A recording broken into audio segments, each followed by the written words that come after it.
there's multiple and it just spreads like, oh, this number's I usually just like shut down, like just turn it off immediately.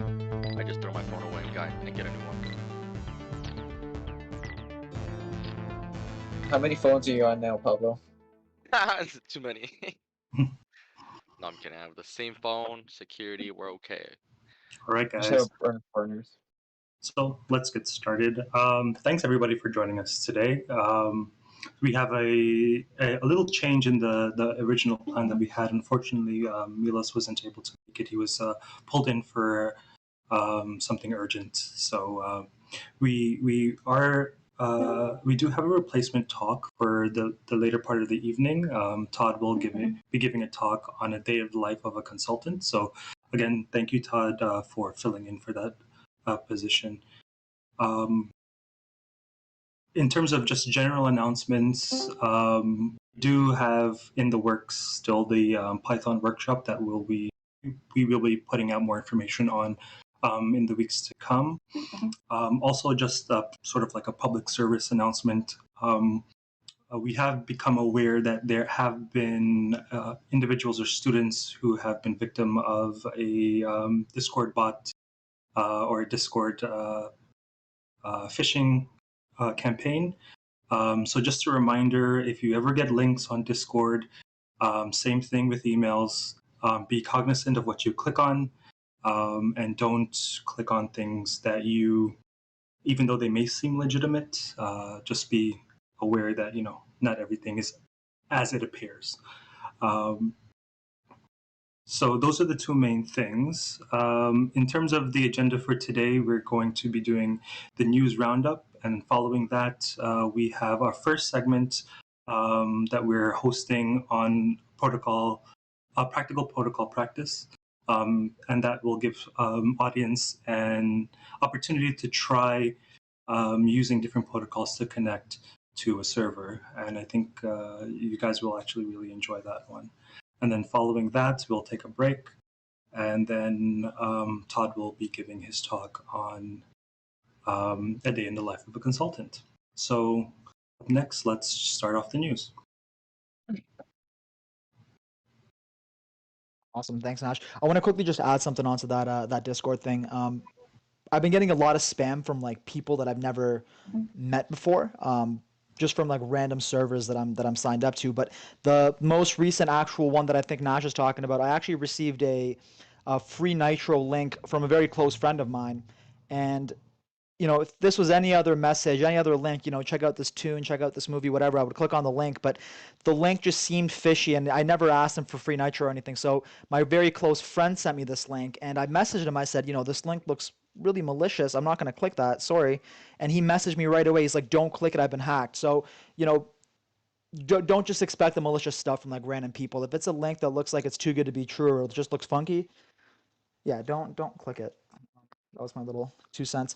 Anyways, news time. So yeah, Android fraud campaign going on. There's been 151 Android apps which have been cumulatively downloaded 10.5 million times, and they've been used to subscribe users to a bunch of premium services without authorization. The researchers at Avast are calling the fraud campaign Ultima SMS, and they found 80 of those apps in the actual Google Play Store, which are associated with the fraud. The functionalities of the apps range from discount apps, games, custom keyboards, QR scanners, video and photo editors, spam call filters, camera filters, and a bunch of others. How the fraud is accomplished is that these apps essentially they'll match the operating language of the app that you've downloaded to the country of the downloader using location data and your IMEI, which is like the device identification kind of thing. Once this happens, there's a prompt that asks the user to enter their mobile number and email address, and this is done. What the app says is that once you enter this information, you'll get access to the full features of the app. Once this information is collected and the appropriate required permissions are allowed by the user, the attackers they subscribe the victim to a $40 a month SMS service, which the attackers are an affiliate partner to. How the attackers have authored the app is that the victim will get charged the maximum possible amount based on their location. So I think the $40 is the maximum, but it's it's location specific. Yeah, it's weird. Even though all these apps have terrible reviews and they're constantly getting taken down, the article said that the attackers were able to maintain such an active success rate by flooding the market with so many different apps that were tied to this campaign. For the people that have been victimized, the article said that they have to contact their cell phone carrier and actually cancel any SMS subscriptions in order to stop the reoccurring charges. You can't just remove the app because, well, you're subscribed already. So, yeah, yeah, wild stuff. Okay. So this I think is one of the coolest stories I think I found. So basically, the United States and some other countries. The thing with this story is a lot of it's still kind of ongoing. So a lot of the kind of more classified bits haven't quite been released to the public yet. So there's a few gaps in the information here. I just still think it's kind of cool. So last week, the ransomware group Revolt was hidden or was hacked and forced offline through the efforts of a multi-country operation led by the United States. So this gang was a partner and associate to the group responsible for the attack on the Colonial Pipeline earlier this year that were pretty big. And and they were one of the top groups targeted in the initiative. So the Colonial attack used an encryption software that was made by this gang. It was called DarkSide, and it was developed by them. They also attacked Revo themselves attacked a software management company called Kaseya in July, which then allowed the FBI to gain access to their universal decryption key. So they were able to, if they were using that key again for any ransomware attacks, they'd just be able to undo it without paying the ransom or without, just decrypt it. And this huge operation that's confirmed to still be ongoing and working on other attacks has come about after the U.S. Deputy Attorney General Lisa Monaco elevated ransomware on critical infrastructure to the same priority of terrorism. So they're saying that any ransomware attacks on critical infrastructure is basically terrorism in their eyes. And details of the attacks have not been released, but it's been said that they were able to hack the group's network infrastructure and gain control of some of their servers. Also, the website that the gang was using to leak victim data and extort companies is also no longer available. Just a second. And the thing before where the FBI got access to the universal decryption key, I think this shows that there's a lot more communication going on now and kind of connecting these attacks. So it's not just dealing with the attacks on a case-by-case basis. They're kind of linking different attacks to get more information about these gangs and possibly then kind of track them down or track their systems down. So I thought this was kind of cool. It's kind of the government's instead of being attacked, they're attacking the criminals. So I thought that was kind of cool. Yeah. Awesome. Thank you, Jackson. This next one's kind of crazy. Well, in my opinion, I think it's kind of crazy. Wait till I tell you guys about it. So pretty much, Fin7 is a cyber gang found genius ways to maximize profit from ransomware. Now you may be thinking, how do you think? Hey, Pablo, how do they do that? Well, let me tell you. Pretty much, Fin7 has set up fake security companies. One by the name of Bastion Secure, in order to attract red team clients. For those of you that may not know, red team are like pen testers that kind of break the system, find out bugs, right? Just a little short from red team. And then pretty much what these guys is, they dupe the employees by carrying out malicious activities without the pen testers or red team members knowing it. This operation has lasted since 2015, and they're known for their own custom backdoor malware and for targeting point of sale systems with skimmer software, and that's kind of how they get through it a lot. Um, the main targets are usually dining restaurants, casinos, and hotels.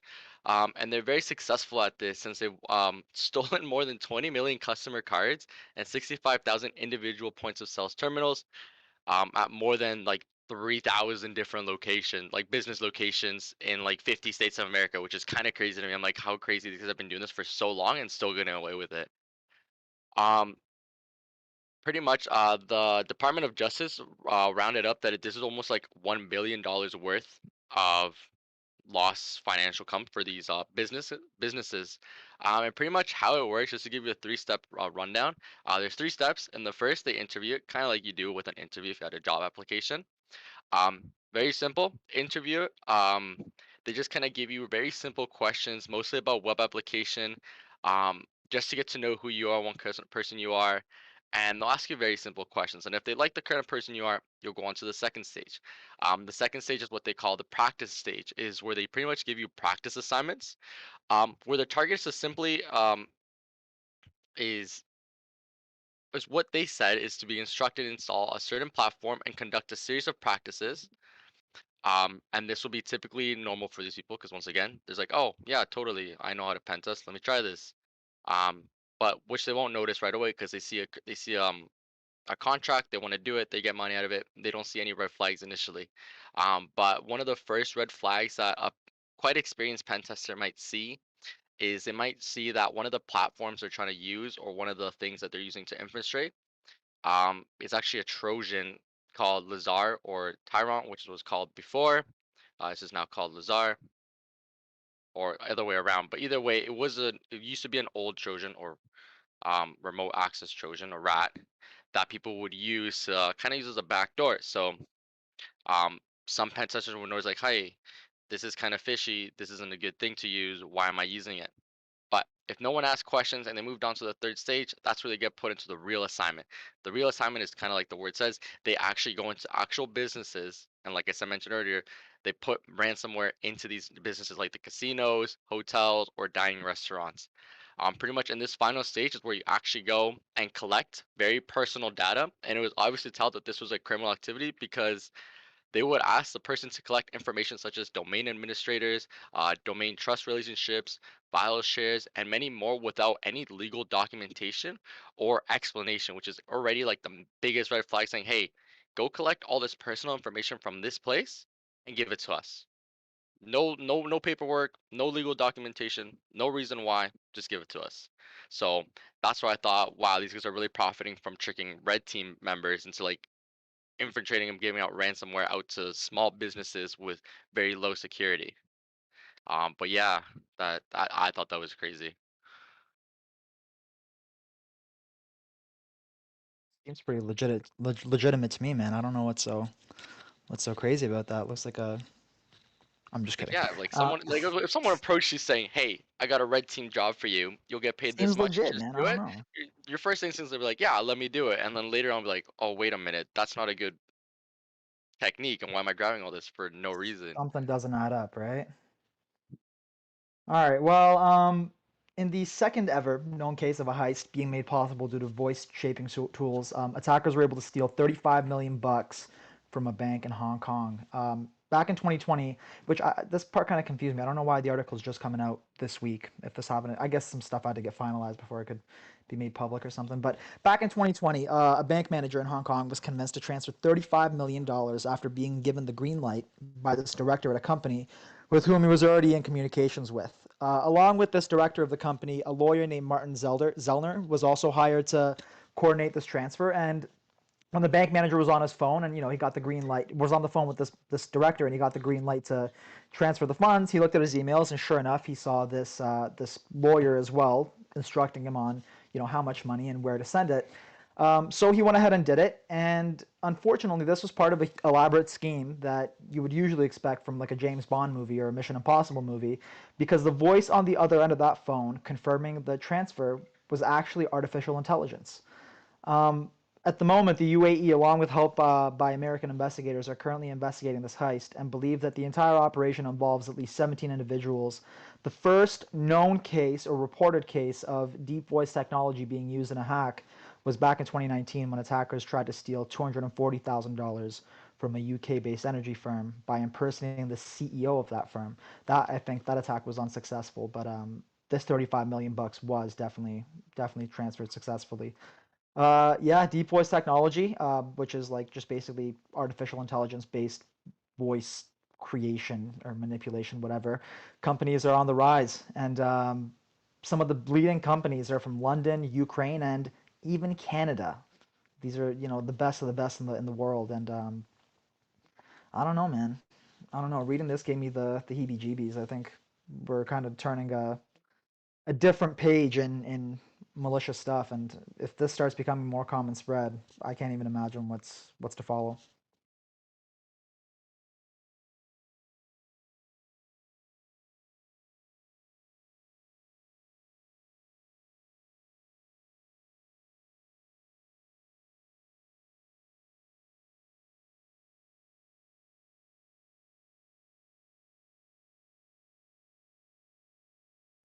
Actually, I don't know if you're talking, but I think you're muted. Jackson, yeah, you're muted. I don't know if you're talking.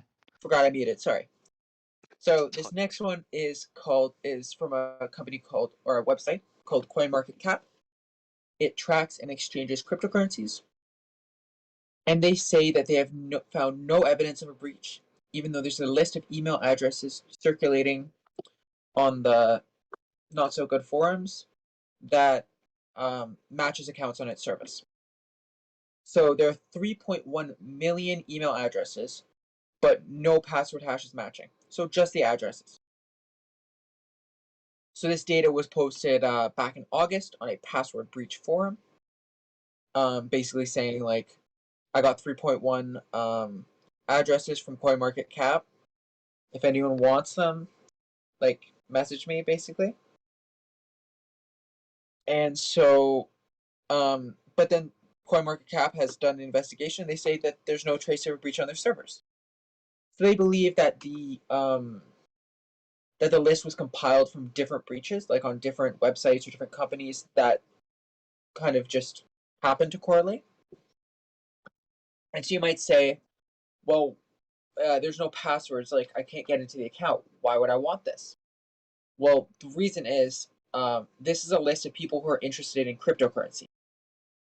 So that list could be used for possible phishing attacks or phishing emails. Because if I know that, let's say, Jem is interested in cryptocurrency, he might be more willing to click on a link sent to him about cryptocurrency. And they could possibly make it seem like it's from CoinMarketCap. And but they have said that although there's a correlation to accounts and their services, it doesn't match 100%.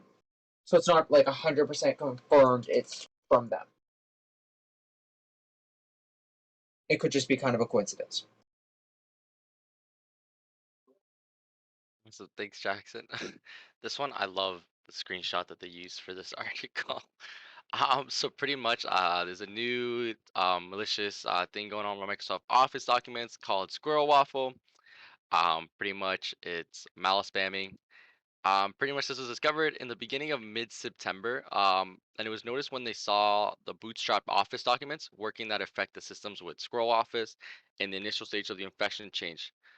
Pretty much the way Squirrel Waffle works is all. Let's say you're in an industry, and obviously you guys all share the same company email, and you guys all have the same company threads. All it takes is for one person to click the email. The email looks from a legit document or from like a legit email user that you wouldn't notice right away unless you click expand to actually see the actual address. Underneath the squirrel on the right, you actually can see what the actual message or email looks like. Um, Pretty much what this does is this thread pretty much just replies to everyone in the threads and sends them individually an email um, with some sort of message, but the message contains a link, and that link is a malicious zip archive hosted to the attacker controlled web servers. Pretty much the way that it's because it's a global thing, but 76% are written in English. But the one thing that I found actually really interesting about this is that the reply message can match the language depending from the original sender. So if it was sent from a different language, the squirrel waffle email would change that language to the designated host. So if it was in Spanish, it would change it to Spanish to make it look more legitimate rather than a Spanish email or like from an English email coming from a Spanish user, for example. Pretty much victims who fall for the email and click on the link winds up downloading a malicious zip archive that contains tainted Microsoft Office files, which have been evenly split between Word documents and Excel sheets. Obviously, if you're in the office, when you first see a document in Excel sheets, you don't really think much about it. You think about like, oh, my boss sent me more documents. Oh, we got a new sheet. Yeah, sure, this looks legit. I'm not gonna think too much about it. But as soon as you open up that link, that is where the Squirrel Waffle payload is activated. And pretty much what this does, the zip archives contain a Latin words and the following URL picture, which at the bottom, if it's a little tiny, I know it's kind of hard to see, but if you do click the article, you can't see what the zip actually looks like. Um, not actually sure why it actually contains Latin words, but pretty much is a separate zip that has all the different files inside it. Inside the payload, you can see the chart.xls, which is once again spreadsheet, and then more documents that obviously at first to a business user doesn't look too much like anything crazy. Other than like, oh, just another regular day where we get a new diagram with a different chart and so on. But yeah.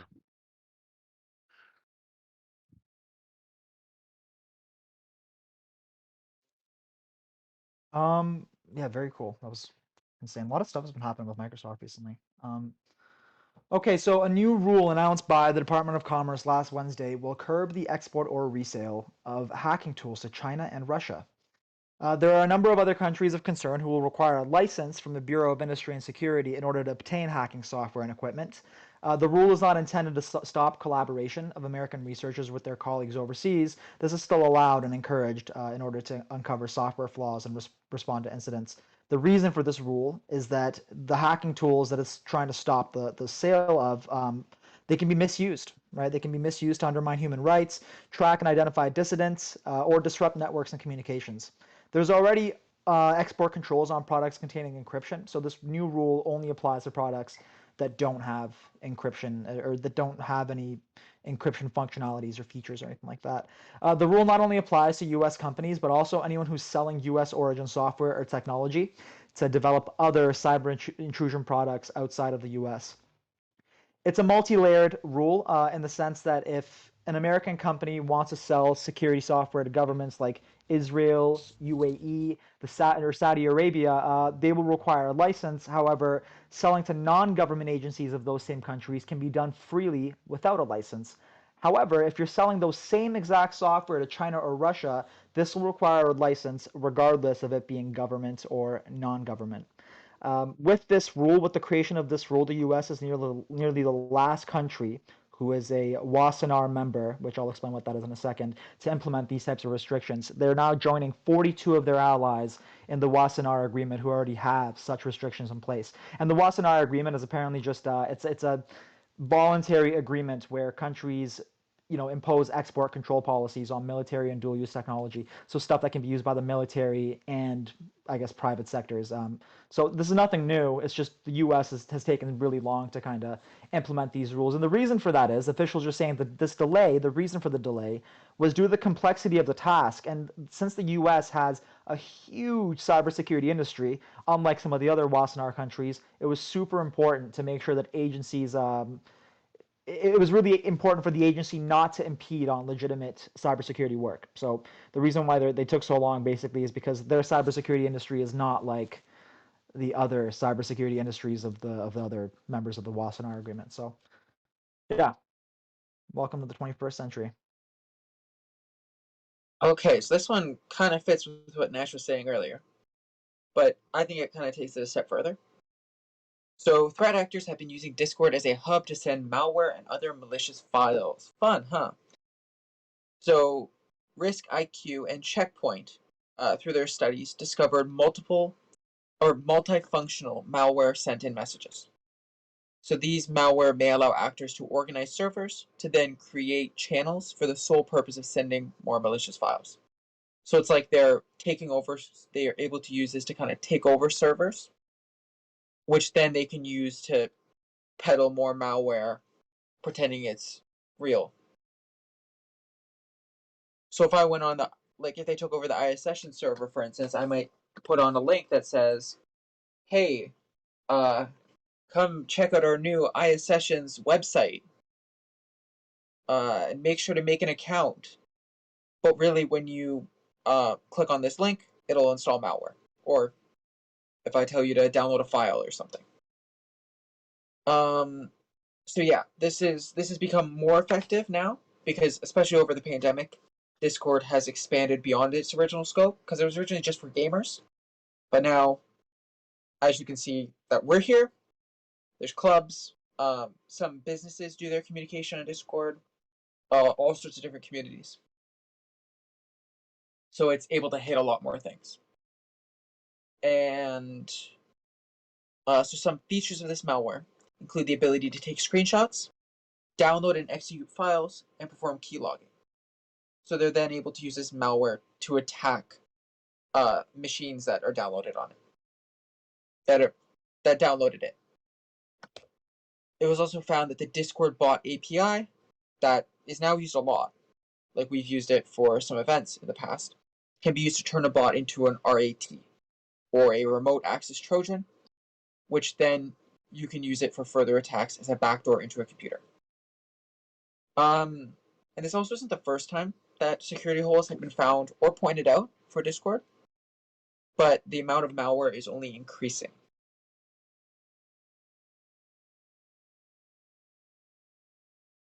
Wow, who would have thought it'd be your own Discord? Look where we are now. Thanks for that, Jackson. This next article Scary. is for all. It is scary. Especially with what we talked about earlier with what Nash said with, or Nash and Jem talked about with the Nitro link. That's why you always two authenticated is the way to go. But different story, different topic. Anyways, this one is for all the Firefox users out there. Um, Pretty much. Shout out to Firefox for actually stopping a lot of malicious to being installed onto um like a lot of users with their updated browser.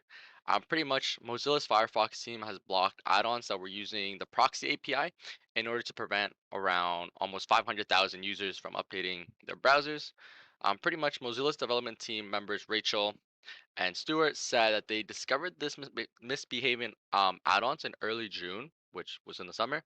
The add-ons were misbehaving by misusing the proxy API, which in case you know, which API is used to control how Firefox connects to the internet.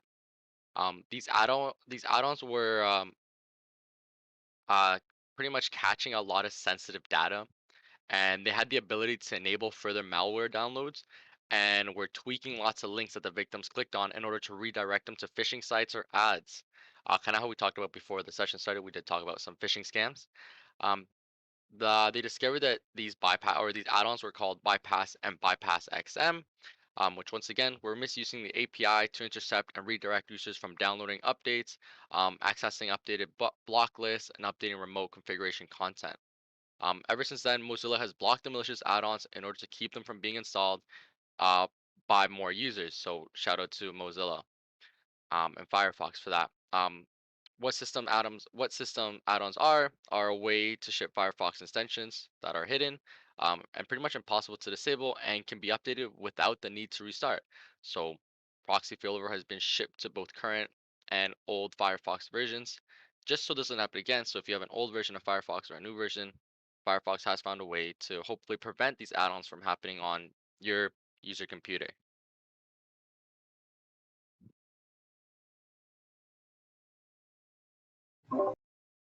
Great, thank you guys. Always a great job with the news, as usual. Next up, we have our first time running this segment, which is the practical protocol practice. Um, there was some instruction with regards to you can sort of follow along with the exercises that we have. I believe we can run it through if you have a Linux VM.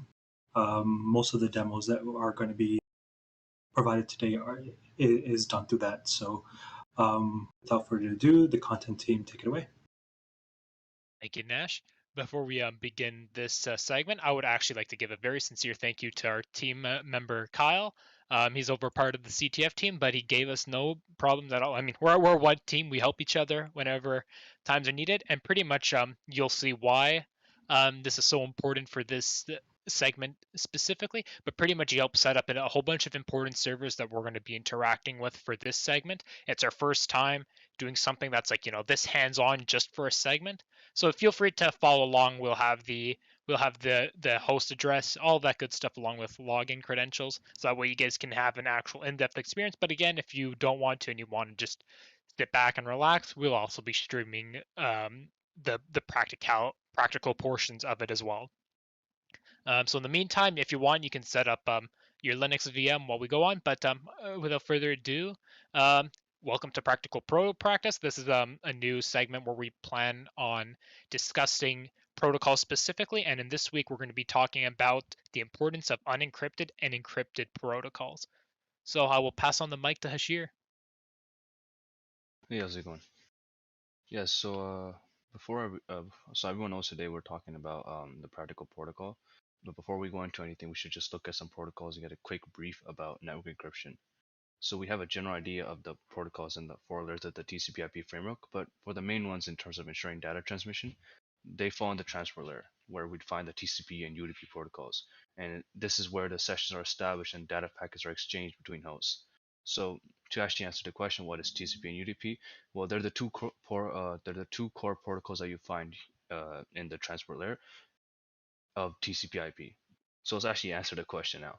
So TCP stands for Transmission Control Protocol and is one of the main TCP/IP protocols. The purpose of TCP is to provide reliable connection between two hosts to ensure a reliable delivery of packets. And this is done with a three-way handshake that ensures and verifies the connection between the two hosts before the actual delivery of data is commenced. Without it, some data can be missing or it could come out of order, which can make the data worthless to the user. But with it, TCP can resend the data packets that aren't received or that go astray. And UDP is slightly similar. It stands for User Datagram Protocol, and like TCP, it sends data, but it provides a connectionless, unreliable one-to-one or one-to-many delivery. And because it does send data, but the difference is it just doesn't care if it's received or not, so it just fires away. And the main benefit with this is that it saves a lot more time because there isn't any time wasted on acknowledging or establishing a connection. And we should also talk briefly about networking and encryption. So to actually define encryption, I'm pretty sure most of you already know this, but if I were to just go over it, I think it'll be beneficial. Is that if to encrypt means to encode something, and encryption itself is like the process of encoding information, and it'll be when you convert your original data into ciphertext, so that authorized people can take that ciphertext and decode it. And networking, to put it briefly, is a network is two or more computers connected by cable or by wireless radio, and they're connected so that they can exchange information. And with networking protocols like TCP/IP, you can have safe, secure, and reliable data transmission, and that's what's aimed for when you're transmitting data over a network. And the important part is that, well, if you transfer data over a network and you want it secured, you wouldn't want anyone to modify your data and have your data encrypted. This is where network encryption comes in, which is the entire process of encrypting, encoding, and securing your data as transmitted or sent over a network. And when looking at this further, you'll discover further tools, techniques, applications of protocols, commands, and a bunch of other stuff to nearly accomplish secure network encryption, and also to do the opposite.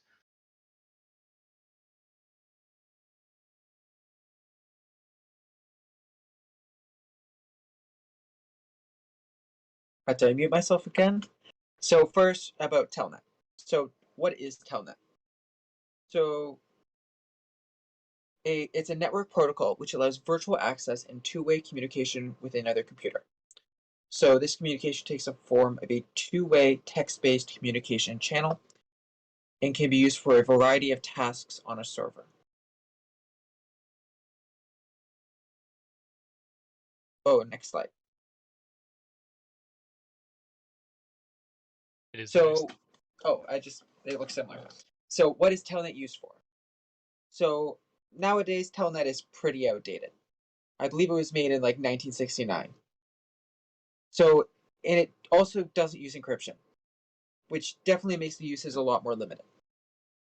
So nowadays, it's generally used to access legacy equipment, which does not support the new protocols. So it's kind of like it's good to have, but you're probably not going to use it for the new stuff. It can be used for remote management or setup of hardware. It's recommended to be used on trusted networks because it's not encrypted. So you don't want people to find out um, what you're sending. And as we'll show in the example in a minute,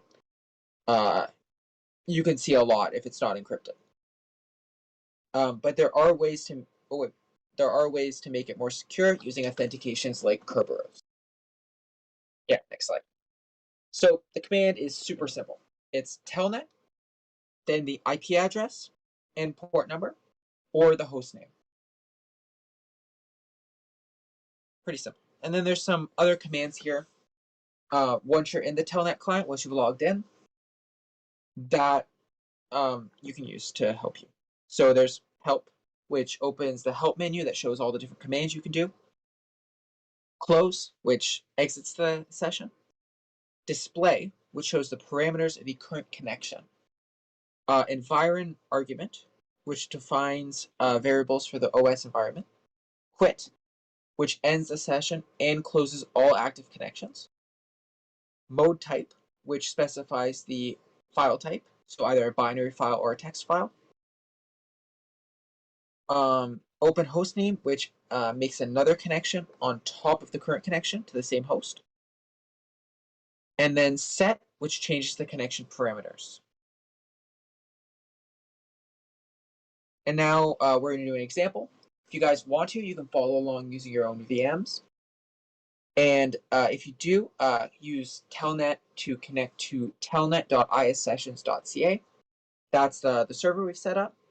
And then we have the username and password right here. I think I'll just post it in the chat. So other people can. Oh, you do? Okay, awesome. So yeah, if anyone else wants to try it, that's awesome.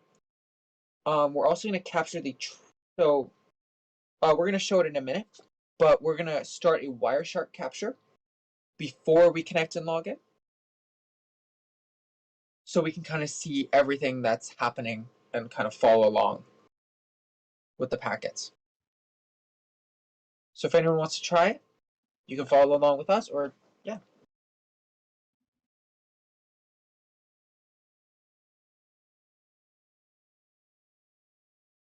Also, if you want to help mitigate the amount of traffic that you're looking at, you could also use a filter like tcp.port equals 23 to just get you the telnet traffic. Yeah. I'll give it about 5 more seconds and then I'll start. Otherwise, it might be a lot of traffic. If there's anyone who wants to try it like by themselves first, let us know. But yeah, so as you can see, when Christian typed in his telnet, you can see stuff. You can see packets starting to be created. Well, to be seen. And then more as he types in the login and password. We're going to look at that in a minute. Okay, so we're in the client now. And so we go into one and we can do follow. So now, because as I said before, it's not encrypted at all, you can actually see the full login and password. So that's obviously not good, because if I'm on a network and I'm connecting, then I don't want just anyone to be able to see my password and username, because then they could use it. And then also gives details like the last login, and a bunch of other stuff. What operating system, and yeah, so we don't really want people to have this. So that's why you use other protocols. We're also going to show yes, Abdul. We're gonna actually get to SSH next, but yeah, it's pretty similar. It's just kind of an older version of SSH, kind of. And for Byte's statement there, yeah, pretty much the problem with unencrypted protocols, if you're planning on using them for the main reason that you want to use them, so like logging into remote something, yeah, right there, you can just capture the plain text password right there. So if you're just sitting in a cafe and you're trying to tell that to something, and some guy's running Wireshark, then yeah, pretty much you just gave away your login credentials to said host. And so this was made in 1969. So the internet was a lot smaller and less advanced. So there wasn't like really stuff like Wireshark that you could use to capture this way. It would just be sending on your network and it'll get there and sent to the thing you want it to be sent to. There wasn't really as much listening. But now that we've kind of advanced, there's a lot of stuff that you can do. Do you just want to show the help command so we can see that in?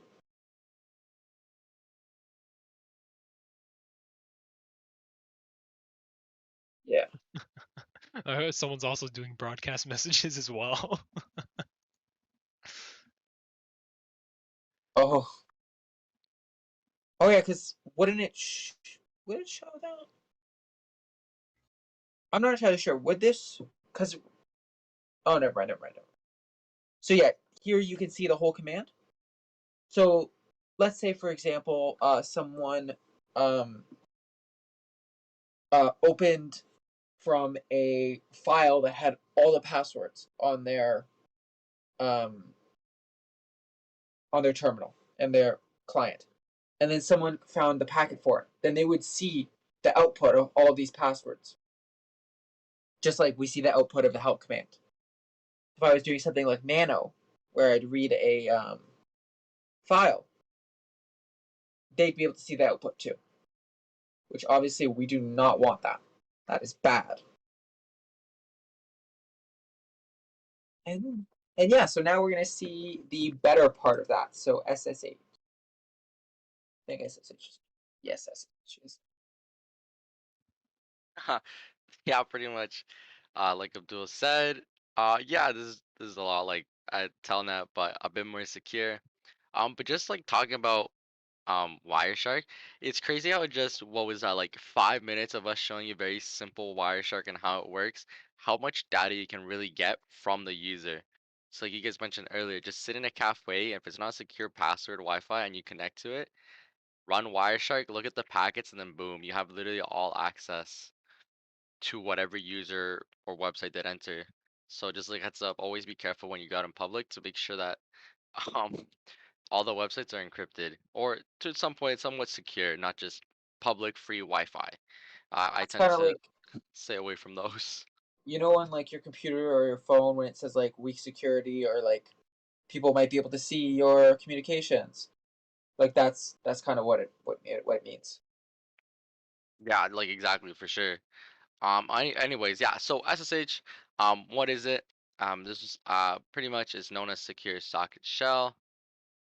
It pretty much like another way is like it gives access to a computer over an unsecure network. So from, for example, my computer to a remote server somewhere else, if I do have the credentials for it. Like Abdul said, yeah, it provides strong encryption. So it's a lot more secure than Telnet. And that goes on to my next point. It's very similar, like very similar, like it's extremely. But the only difference is, or the main difference is SSH uses public key encryption. And for my next slide, I'm just going to talk about very basic practices for SSH, just so you guys are aware. Just note, these are not industry standards. These are just from what I've noticed from my Linux classes and my classes that I've shared in, what I've noticed to be very important to have when working with SSH. So once again, these are not, when you go to the workplace, these are not things you should always keep in mind. Every workplace is different, but this is what I found to be quite some of the most important ones from my notes. First of all, number one, if is called discover all SSH keys. Pretty much, it's good to have one person, or obviously this is usually a designated admin, to be aware of all the SSH keys, just so in case of like inventory loss or data loss, they can track it down to see which SSH key could have been infiltrated. Just make it a lot easier for the admin to see what went wrong. The next tip I could give you guys would be SSH keys are like keep the keys associated with one individual person. Don't have multiple people have the same SSH key, or don't have multiple SSH keys for one person. They could get confused, or if multiple people have the same key, that's a lot of uncontrollable variables where you can have some infiltrations with that. So make sure you just have one key per person. Make the audit trail a lot easier. The next one would be minimal levels of user rights through POLP. POLP stands for Principle of Least Privilege. Pretty much this one is, from what I remember reading, is um, only grant users specific things to what they need. So, for example, if a user only wants to see one sort of database or one sort of table, let them only see that one table. There is no need for that user to be able to see other tables from other users, from other networks, from other locations. Just keep it strictly to that one location. Next one would be a tentative SSH key rotation. Just a fancy way of saying, hey, mix up your SSH keys. Don't use the same ones. Don't be repetitive. Mix it up just for just for increased security protocols. And the last one would be strong. Obviously, I think you guys probably know this one.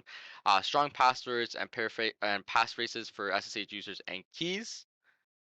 Um, Pretty much this is probably the most important one in my opinion, is making sure that these are the strongest, because brute force is the thing. And brute forcing doesn't, if for someone with a lot of experience, brute forcing your password will not take very long to get to if it's just a simple word or a set or a sequence of numbers. So it's always good to throw in those symbols, lowercase, uppercase, digits, in your in your passwords. But once again, these are just not industry standards, but just things I've noticed that seem to be really useful. Next, some awesome commands. Some of you guys may know this, recognize these commands. But for those that don't worry. These are some very common commands that I found for SSH that I tend to use a lot, even after like a couple years of using SSH. Definitely, I still rely on these, especially when looking for something. So for example, number one, ls shows you all the directories. Cd, you get to change the directory. Mkdir, you get to create a new folder. Touch, you create a new file. Rm, remove file. Cat, show file contents. So if you want to see what's inside a specific file, it's pretty much what it means. Pwd just shows your current directory, so it really shows you your full path of where you are in your directory locations. CP is copy file or folder. MV is move file or folder. And lastly, find, which I tend to use quite often, is search for files and directories. We will be messing around with these commands in our examples for today. And honestly, if you are a Sheridan student, you'll notice you'll be using some of these commands quite often in some of your later courses as well. So let's get started. So first, we're going to open up our Wireshark. We're going to capture our packets so we can look back at them. And we're going to run our SSH user. I guess this is our way for us to connect to the remote service with having the user and password. I can actually throw, or Christian, do you have oh, you did it. Perfect. So yeah, there's a URL, user and password. So all we're going to do from your Linux command, you're gonna connect to the SSH user just by typing in SSH and then the username and the URL. Once we do that, we can click enter. Remember, guys, if you have any questions or issues, please just drop them in the stream questions. Um, we'll try our best to help you guys out. Once you click enter, you're gonna be prompted with the password. In this scenario, we're giving you the password, so you to enter that very secure password, which very strong. Highly recommend. As you can see in the Wireshark on the right, we start capturing packets right away. Oh, nice.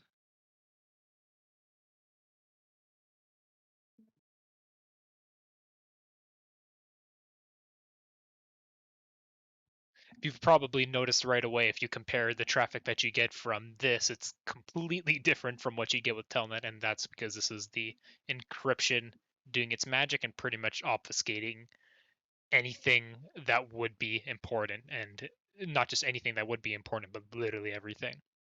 That's why we love SSH. Very secure. If a lot of these commands that you saw earlier in SSH look familiar, that's because SSH pretty much allows you to use whatever user binaries they have access to. So it's pretty much just the same thing as the Linux command line. It's because you're literally just getting into a user's account and using the binaries that they have available. So perfect. Hello again. Awesome. So now once you do that, once you create it, once you've connected to the user with the user password, you're gonna create a file using the touch command and then your Discord name. Just so you can have your own unique file in our server. Once you do that, you're gonna write to the file using the echo command. Um, oh, I'm sorry if I don't think I'd explain what echo is. Echo is when you open up a file and you're able to write into the file. So all you're gonna do is, I just choose the example, SSH is cool. You're welcome to put whatever you want. In the video, you'll be able to see hello world, which is a very common um, line for us programmers. Once you do that, you're gonna do the less than sign into the file name, which is whatever you named it, which would have been your Discord name. Once you do that, we're gonna use a previous command to see what's inside our file. So we're gonna use the cat command. You're gonna do cat and then space the file name. So in this scenario, it would be your Discord name. Once you do that, you'll get a prompt of whatever you typed inside of that. So now let's copy that file from this remote server onto our desktop. So here's where we use a bit more complicated commands, but once again, not gonna try to mix it up. So what you're gonna type in is scp, and then the SSH user at the URL, so kind of like the way you logged in, and then inside, just kind of, there we go, perfect. I'm just following along with Christian's walkthrough. So once you do that, you're gonna type in the file name, and then once you type in the file name, you're gonna type in your local directory. Um, if you're on a Windows operating system, it's the way, like, if you could, the easiest way I can think about it is you open up File Explorer, go to your desktop, and just click on that top bar. That would be your file, like your local directory that I would use, just so you can save it on your desktop. Obviously, you're welcome to save it wherever you like. It does not have to be on your desktop, but this, I wouldn't think this would be a file you guys would want to keep for a long time. So it's just easier for you guys to remember, like, oh, we finished the example, we can get rid of this file. So once you click enter and you've executed that command, you've now grabbed that file from the remote server, from our server, and it should now appear onto your own um, directory, wherever you chose to save it. And you can open up a notepad and you'll see the same messages you saw that you created through the command line.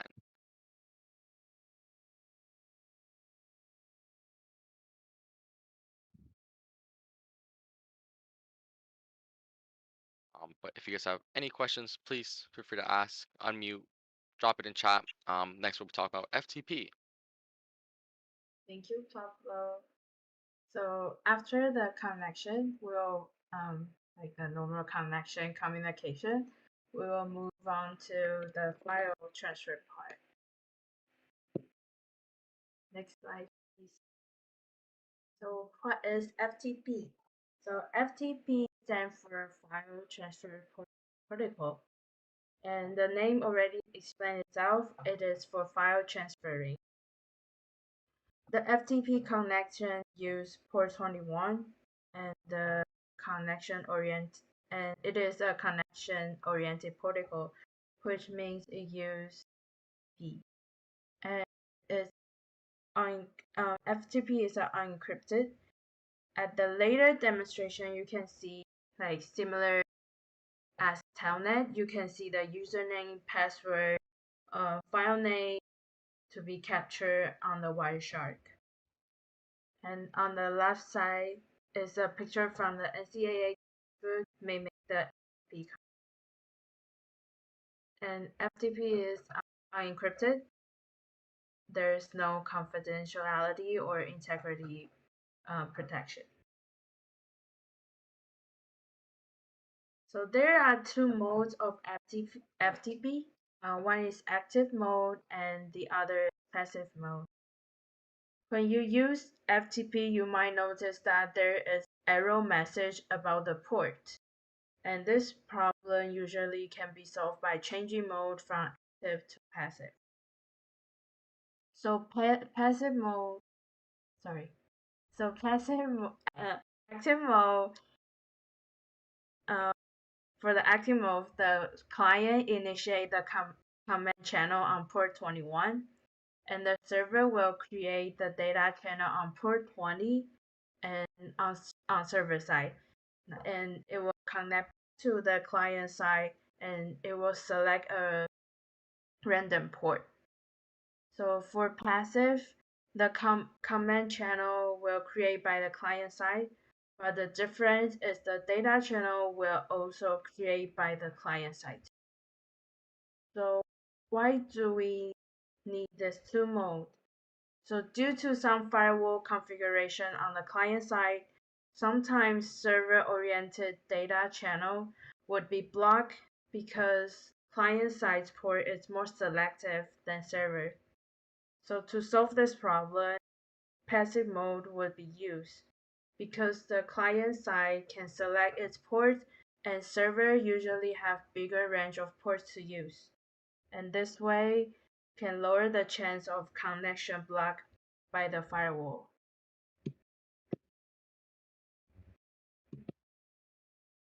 So the use of FTP is used for large file sharing. For example, email servers usually have limitation on attachment file size. Even there are no size limit on the email server, it will still take a while to send a huge file.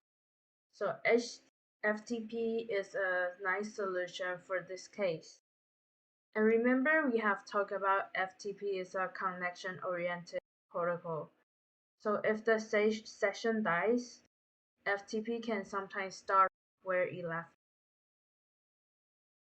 There is a concept about FTP. The user has to set up an FTP server on the internet so that the file can be shared. On to the connection part. So like the demo before, beginning our lab practice, we'll start the Wireshark and we'll set up the filter to TCP port 21. So because FTP use port 21, and the host will be FTP at .ISSession.ca. User will be FTP user, and password will be on the screen. And now we can do some demonstration.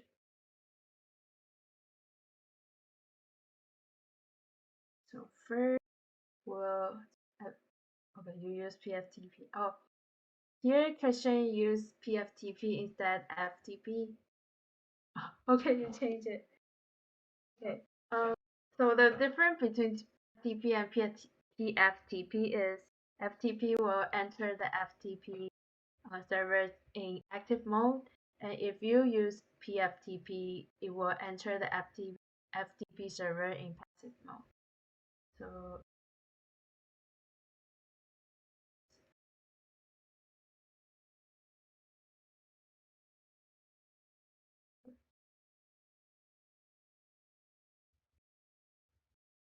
and if we will switch to passive mode once the FTP server, or it will generate like port error. Now and now we can go on Wireshark to see the traffic. So similar to Telnet, we can see like the ID, the password, and if we as we put on more comments, it will also be shown Wireshark. So we'll go back to the console and we'll do some comments. So we'll do list similar to kernel ls. So we can see all the files in the server by listing it. And then we can also make like folders. So we'll folder KDR folder to store our file later. And we can change our directory to folder 2. So if we run the pwd, so it can show our directory, and cd will go back to our original directory. And now we will upload a file on the FTP server.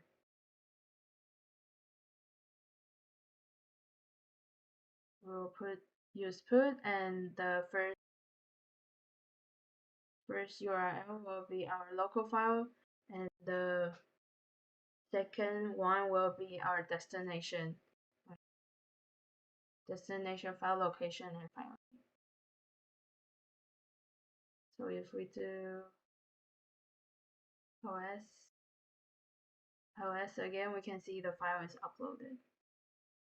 And to download the file, we just use get and enter the load to our local destination. And transfer complete.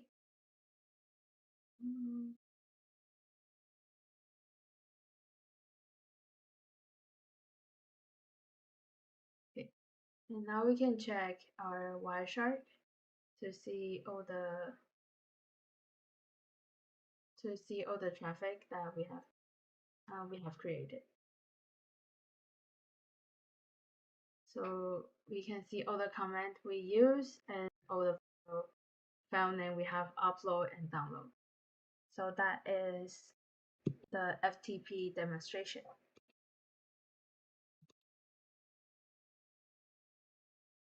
And here are the commands we have used, and if you have time, you can take a look. We'll move on to SSH FTP, SFTP. Thank you, Chilla. For the sake of time, I'll try to keep this one as short as possible. So, as you probably could tell from stream questions, we had a couple of people who caught on a little bit with FTP and SFTP, and yeah, pretty much they work similarly. SFTP is short for SSH File Transfer Protocol. Sometimes you might hear people refer to as Secure File Transfer Protocol, but SSH File Transfer Protocol is the more correct version because of the fact that SFTP actually uses SSH as the medium to do all the file operations. This is different from FTPS, which is File Transfer Protocol Secure, creative name, I know.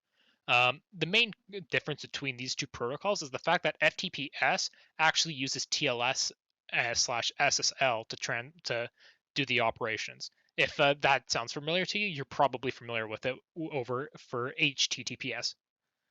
But for the focus of this one, we're doing SSH file transfer protocol. Similar to the relationship between Telnet and SSH, SFTP acts as a successor to FTP. And again, according to how dependent SFTP is on SSH, SFTP also runs on port 22 typically.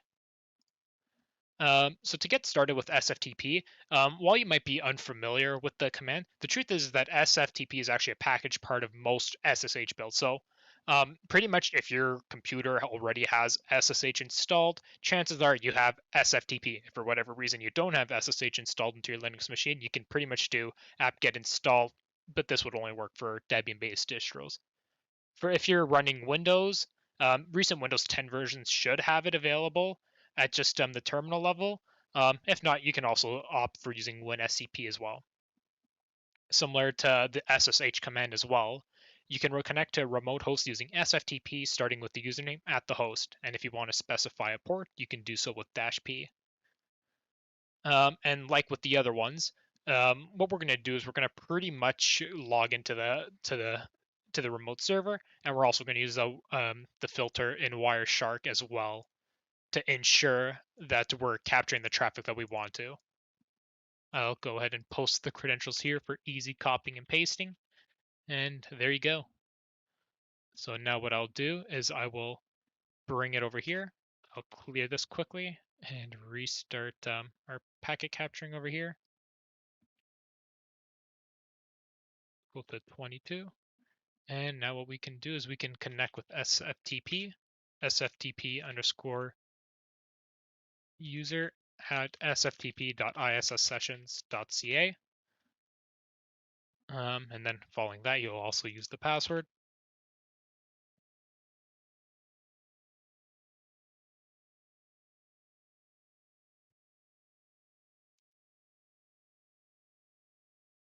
And I butchered the password. Lovely. All right, another second here. Hopefully this one works better than the first.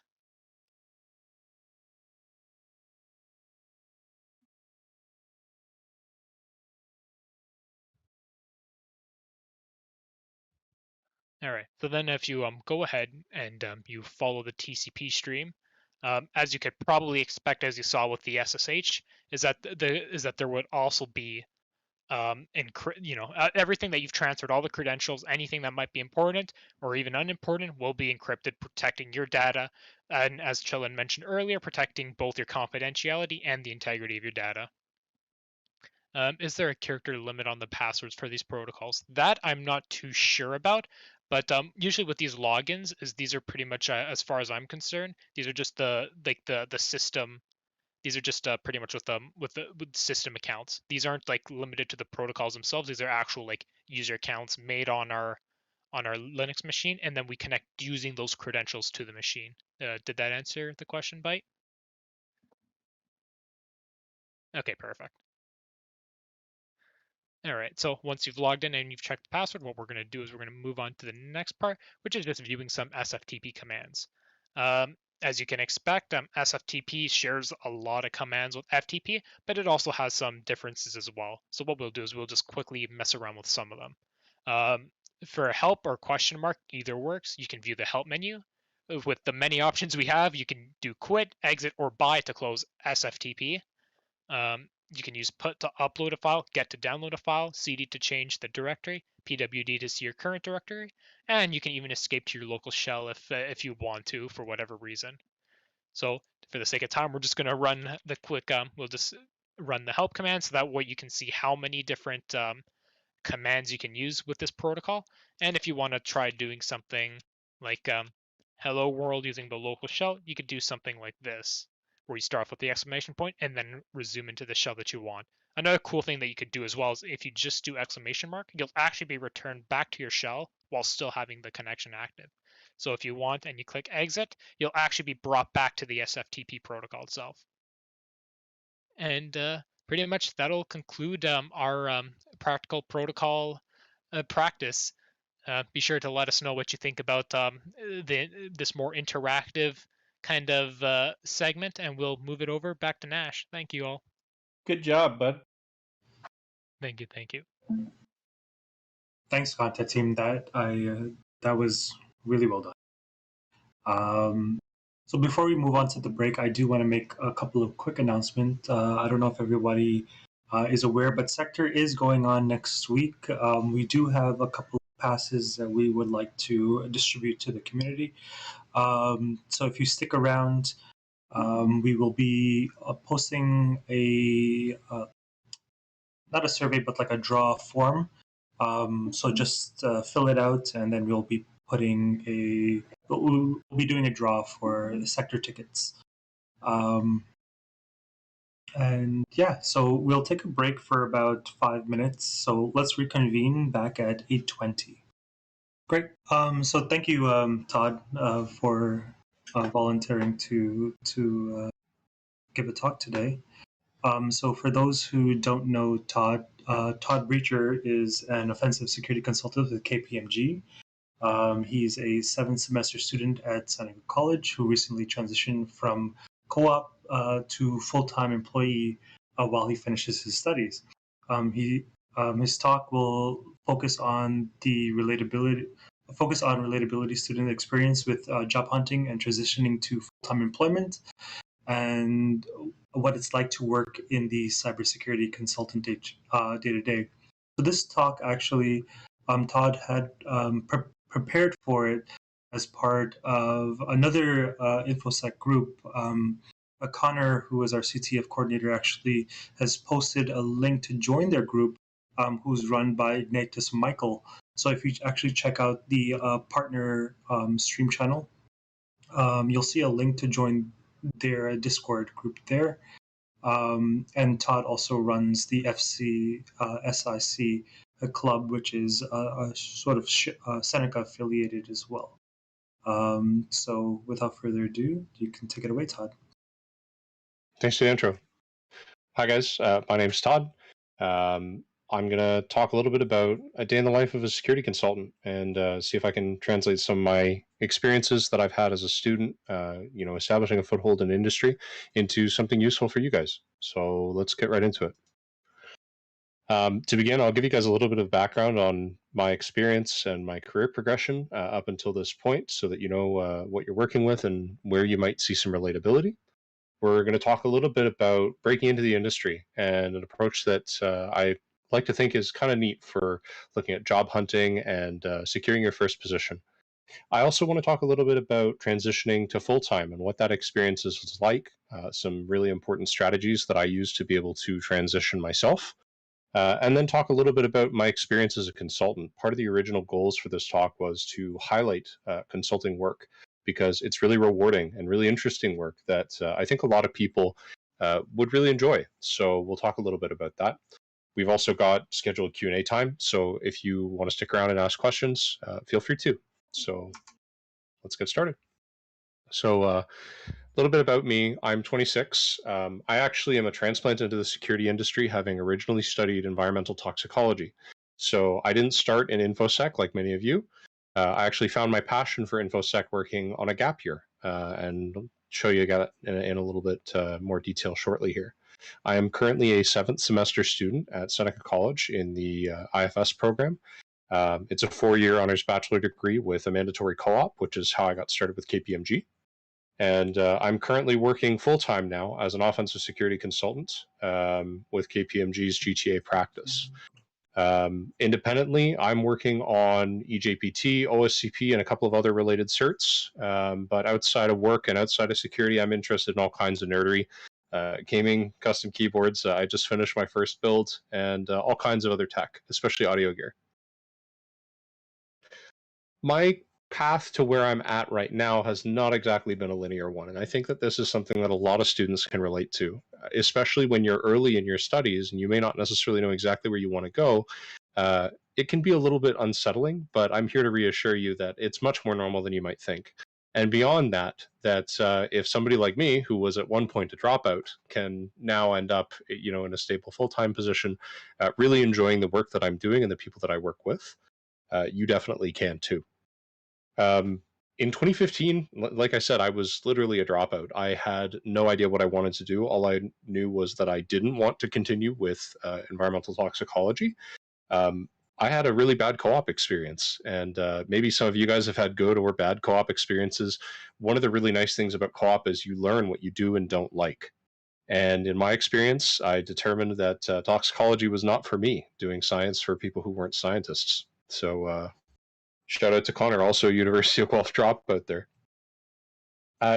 In wake of that poor co-op experience, I actually joined the security industry in a non-technical capacity. So I took on a sales role working for then small, scrappy Cambridge startup eSentire, which was basically a managed detection and response provider, some local talent, really, really interesting product at the time, really awesome group of people, and now a very well-established company in the space. I ran their sales territory on the West Coast for a year.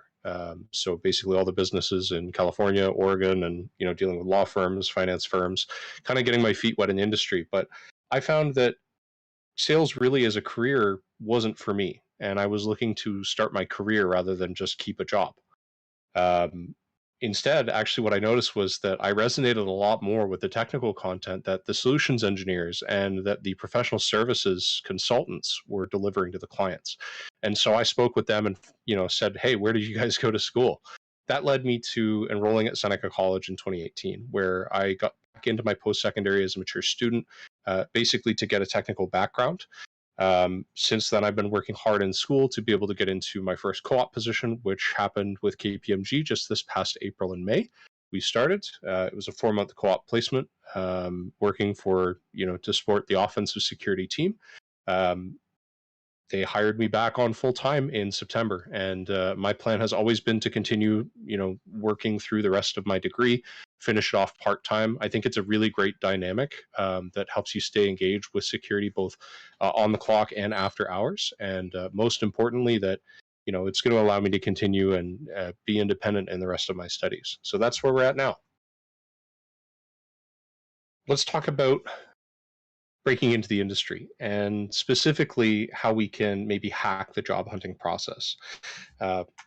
Full disclosure, this isn't a completely new idea, but I do like to think of this as being a very relatable thing that anybody who has a bit of a basic understanding of the offensive security methodology can understand.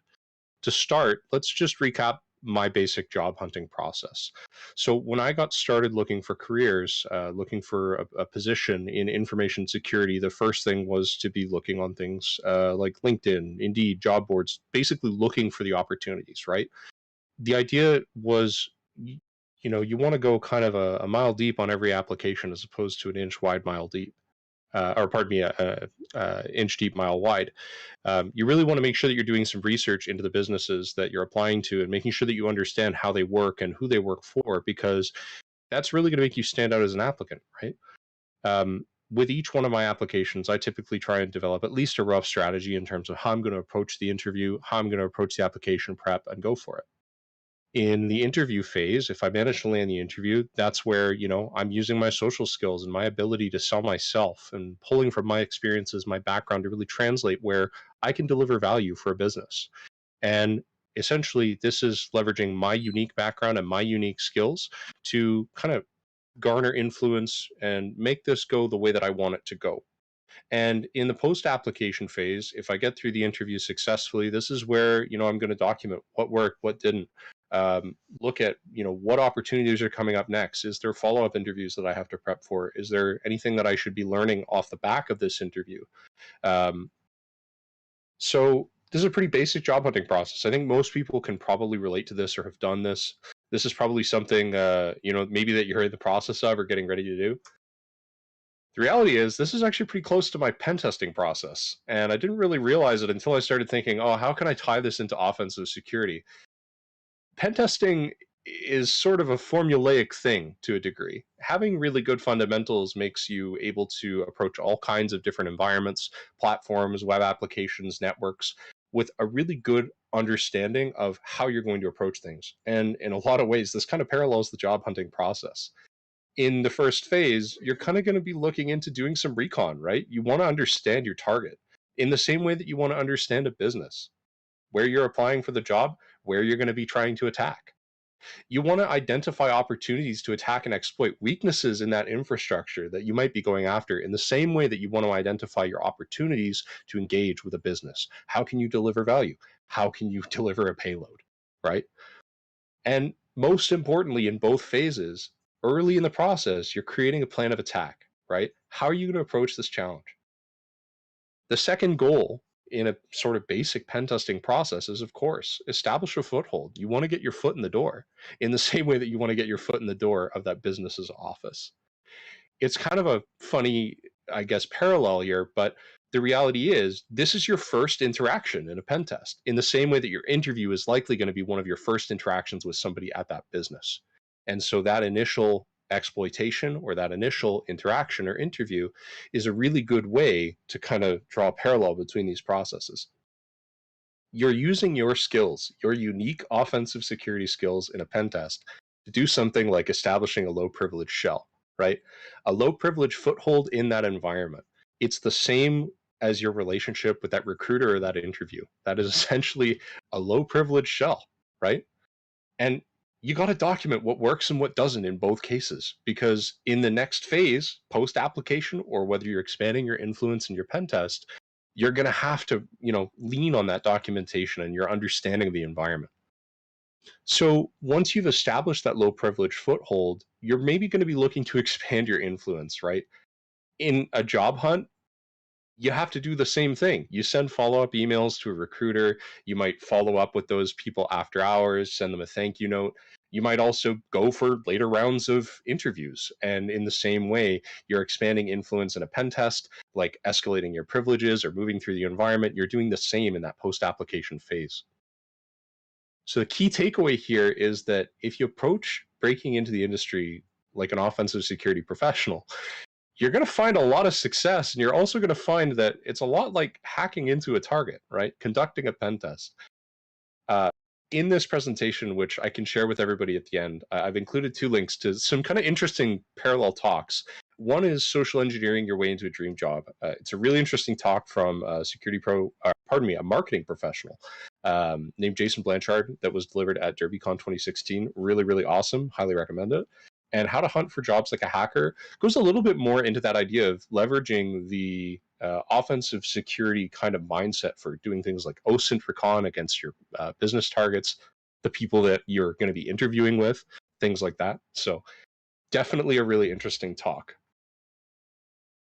So without getting too much into my process, I wanted to talk about some of the guiding philosophies that I use when I'm hunting for jobs. And especially this is relevant because in the past couple of weeks, I've been helping with doing interviews, which has been a really unique and very interesting experience from my perspective. So I want to go through some of the things that really stand out to me and that are probably going to be helpful for you. The first and most important thing is that failure is an opportunity. And this is a really important thing to recognize early on because you're not going to get every job you apply to. Reality is, I've applied to a lot of jobs that I didn't get. But every one that I didn't get was still a learning opportunity, right? It might be the end of the application, but it's not over. There's more to come. The other thing is that learning from your failures is really one of the most significant ways to consistently improve yourself. You don't really get all that many opportunities to improve if you're not taking action. And failure happens to be something that will definitely present you an opportunity to improve. Every time that you fail is a chance to improve yourself, right? And there's always going to be more opportunities. You can't get hung up on one thing or the other. This ties really nicely into the next kind of guiding philosophy, which is to be persistent.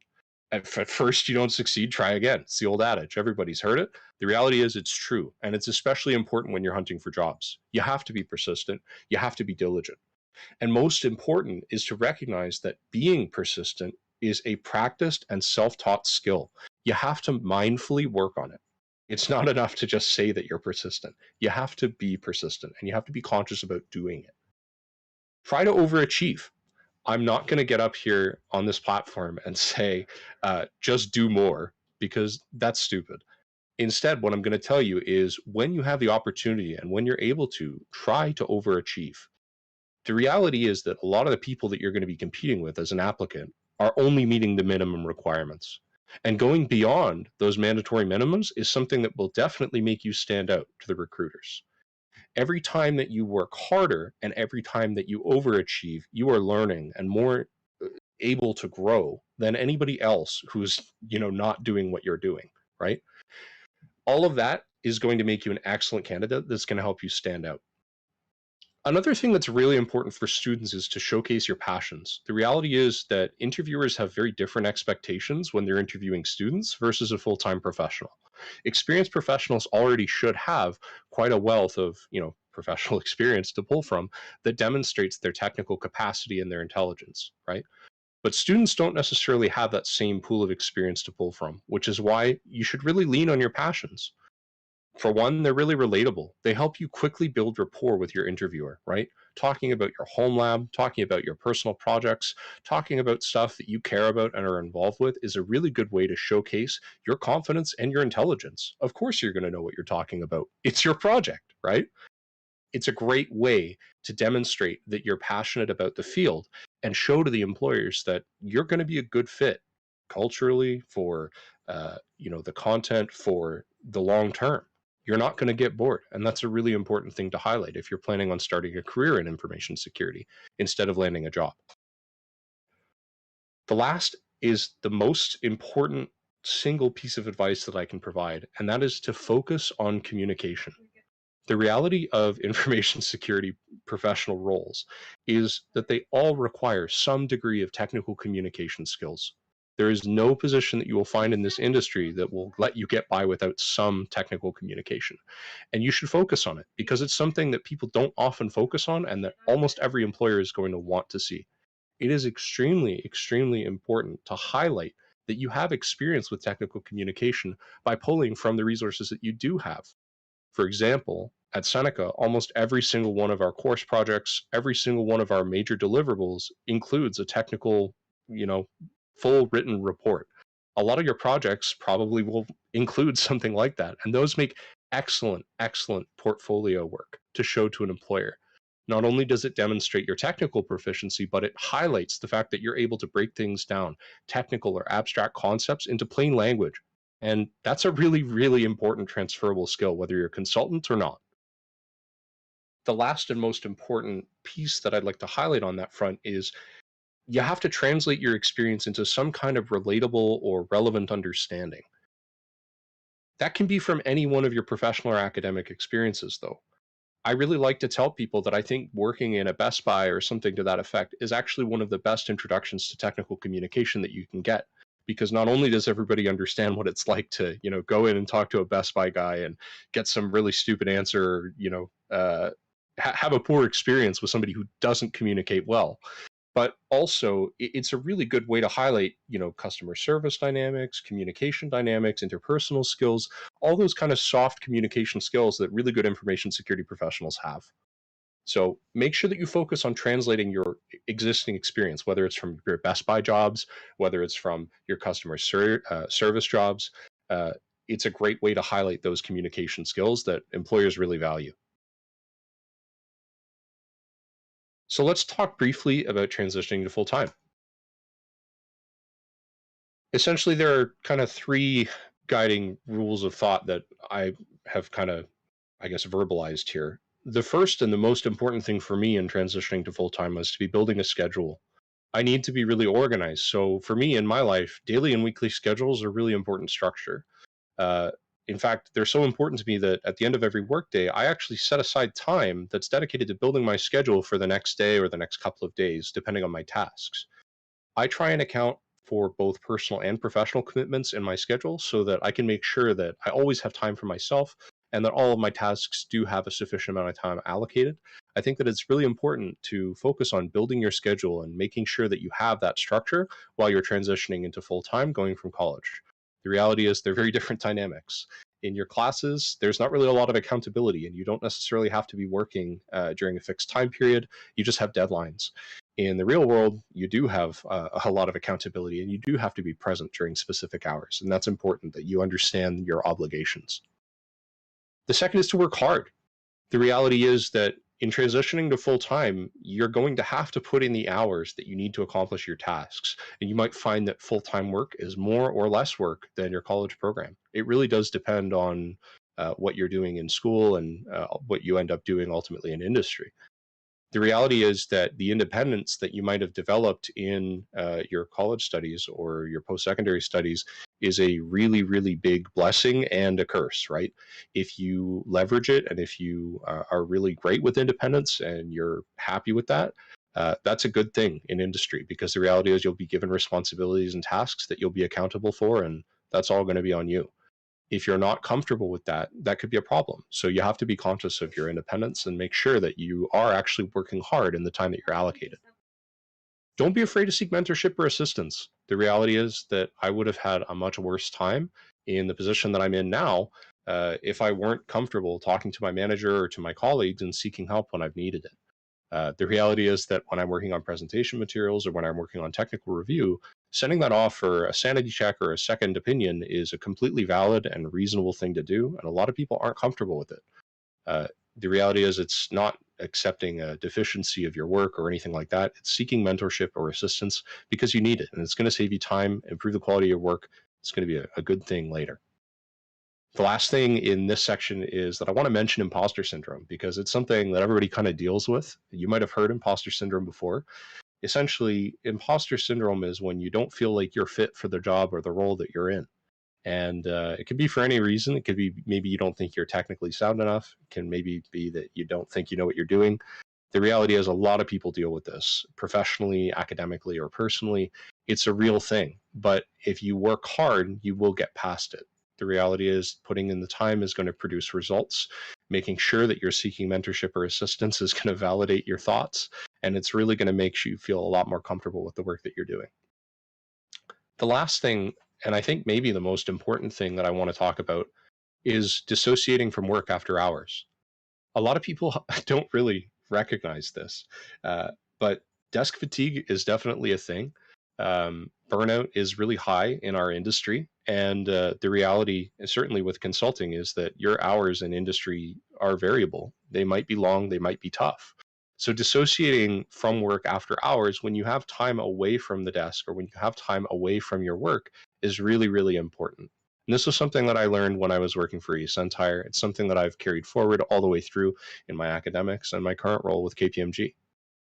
Dissociating after hours means exploring your hobbies and getting away from InfoSec when you need to.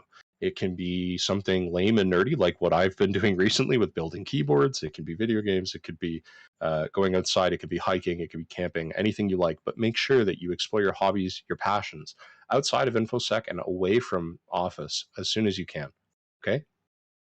The last thing that I want to touch on is something that's also pretty prevalent in our industry: professional development. It's something that every employer hopes that their employees are doing. It's something that many are even willing to pay for. You know, certainly a good thing to do to be bettering yourself outside of the classroom or outside of your office. But the reality is a lot of people do get sucked into the idea that, oh, I need this certification or I need that certification. You need the certifications that are interesting to you and that are fun to you and that will help you progress. And you don't even really need them so much as it should be a goal. If you don't want them, you shouldn't be pursuing them. It's a waste of your time and your money. It should be fun. The reality is that if you're not passionate, engaged about it, you're probably not going to be doing as well in the evaluations. It's not something that's going to be cost or time effective for you. So make sure that, you know, in line with dissociating from work, that the time you do put into InfoSec is stuff that you're passionate about and that you enjoy. So let's talk briefly about my day-to-day as a consultant. I put together a slide that kind of visualizes a summary of how my day looks. And spoilers, it's not too interesting. It's a 9 to 5 gig most of the time. A couple of, I guess, pieces of background information for you. I work from home, and it's a fully remote position. Personally, I really like that. It might not be for you. It works really nicely for me because of where I'm located relative to the office, as well as because of the working dynamic that we do. Not very much of the work does require us to be physically present, and when we do need to be physically present, you know, it's a go train right away. So it's not a huge deal for me. Another thing to know is that as a consultant, a lot of my project work is deliverable oriented, which means we have deadlines, we have project work, we have tasks that are assigned and, you know, due by a certain date. That means that my hours are a little bit more flexible than you might see for something like a SOC analyst, which would require you to be, you know, switched on for your shift. The difficulty there is that being a part of a team, which I am, it's a small offensive security consulting practice. That means that I have to align my schedule with my team, and my project work, even though it's a little bit more flexible, does still need to be according to that schedule. So all that in mind, the reality is no 2 days of my day-to-day are exactly the same, but they kind of follow this basic structure, right? I mentioned that I like daily schedules. I like structure. So they look kind of similar by design. At the beginning of my day, it's typically time that I reserve for myself getting started on the right foot. Morning rituals, my coffee, my emails, my stretching. I'm generally not a morning person. So this is where I'm, you know, verifying my schedule from the next day, making sure that I have all my ducks in a row to get my tasks done and, you know, arranging my calendar for the day, verifying my meetings and the like. Typically, our meetings start sometime around 10 a.m.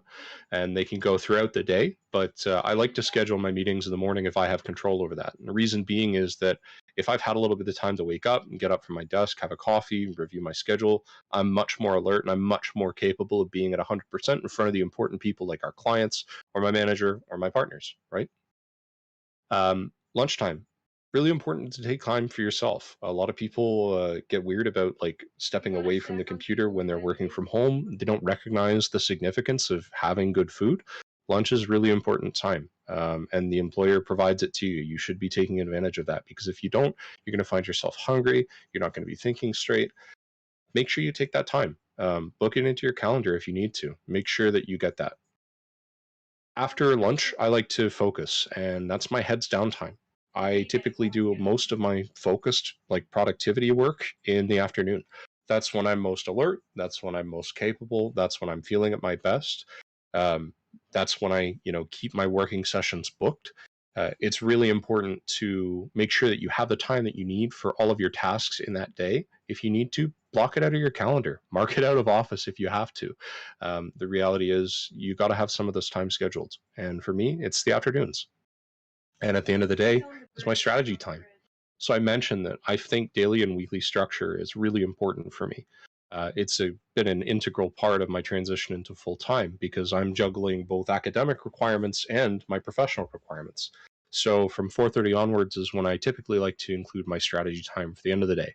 That's where I need to outline my remaining work, anything that needs to get done the next day. It's where I send out my end of day communications, my updates on project work or my client contacts. And when all that's done, the work computer is off. That's really important. You have to dissociate. The first thing that I like to do is typically get some fresh air, maybe a bike ride. I've recently started cycling over the summer, so that's been quite nice. Afterwards, I'm a pretty boring homebody, and I try and do as little work after hours as I need to because I think it's important. There's occasionally days where you have to work late, but the reality is that time to dissociate is important. So doing what you want to do with things like video games and movies and stuff is it's a good thing to do. Key takeaway that I want to highlight with this is that consulting work ultimately is really varied. There's no 2 days where I'm working on the same project or the same tasks. There's all kinds of different projects that I get roped into. I think that it's really interesting never doing the same thing 2 days in a row, but some people might not like that. Some people might like the structure that a more regular job like an analyst role would provide, and that's okay too. As I guess a bit of a background, some of the coolest things that I've worked on as a consultant since I started with KPMG are listed here. I'm not going to go through all of them, but I guess a couple that really stand out to me aside from the pen testing work is enterprise process development and a whole bunch of technical lab deployments, as well as technical writing. So I actually am kind of a weirdo in that sense, and I actually like doing the technical communication stuff that nobody likes doing in reporting. So just being able to be an editor and being able to participate in so many different technical elements is a really, really interesting kind of thing that I've done. In a lot of the projects that I've been on, I've been allocated sort of as a communication resource or as a technical specialist who is good for that kind of thing. And that's sort of the niche that I'm fulfilling in my team right now. Another key takeaway here is that ultimately I would highly recommend consulting as a career path. It's not just a job, but it isn't for everybody. If anything that I've talked about really resonates with you as something that you think is going to be really interesting or something that you would really like, the working dynamic, the types of work that I've done, or kind of the consulting workflow, highly recommend you explore it. There are lots of consulting opportunities, lots in the professional services space, lots of niche penetration testing, and all kinds of other security consulting roles. Certainly within KPMG, we have far more than just OffSec, but every professional services firm is going to have everything under the sun in security that you can think of.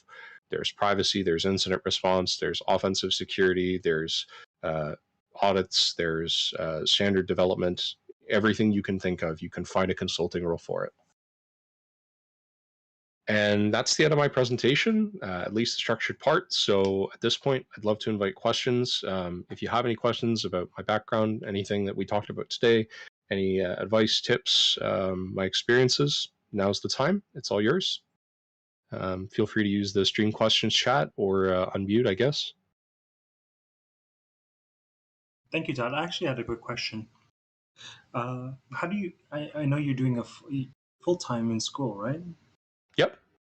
And so, how do you find balancing that in your full time working or part time working? So I'm full time working. I'm on 9 to 5. In fact, I think my manager's in here. Yeah, he is. So yeah, balancing it is it can be tricky at times, but the reality is that when things fall out of balance, it's ultimately as a result of me not working hard. the way that I've set myself up, I only have 2 or 3 courses a semester until I graduate, which means that the outside of work effort that I have to put into balancing is pretty minimal. I have a couple of weekly meetings that I have to coordinate. I have a couple of deliverables each week. If I've set aside time within my schedule to be doing those pieces of work and working on those deliverables week over week, then I don't generally have any issues with balance. And I'm typically not really spending more than like 6-8 hours a week on my schoolwork. But again, that structure is really important to maintain that balance. And you started off at KPMG as a consultant directly, or did you sort of transition into that role? So I started as a co-op, but I was sort of treated as a consultant from basically day 4, I guess. I had a little bit of a trial by fire experience because of my existing background.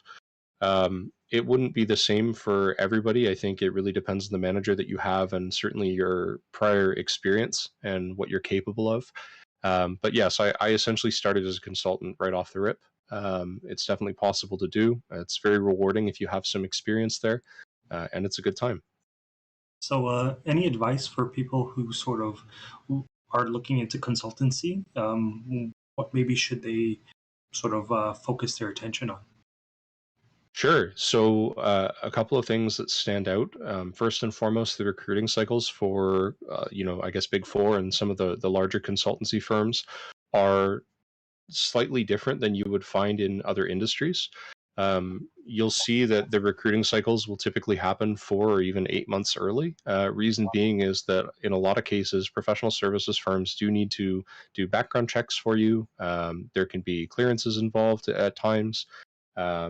So yeah, they start the recruiting quite early. Definitely pay attention to their job posting boards that are on their websites if you're interested in KPMG or Deloitte or PwC or EY. I guess another thing is that if you're applying specifically into consultancy, what I was saying about leaning into your technical communication skills is especially important.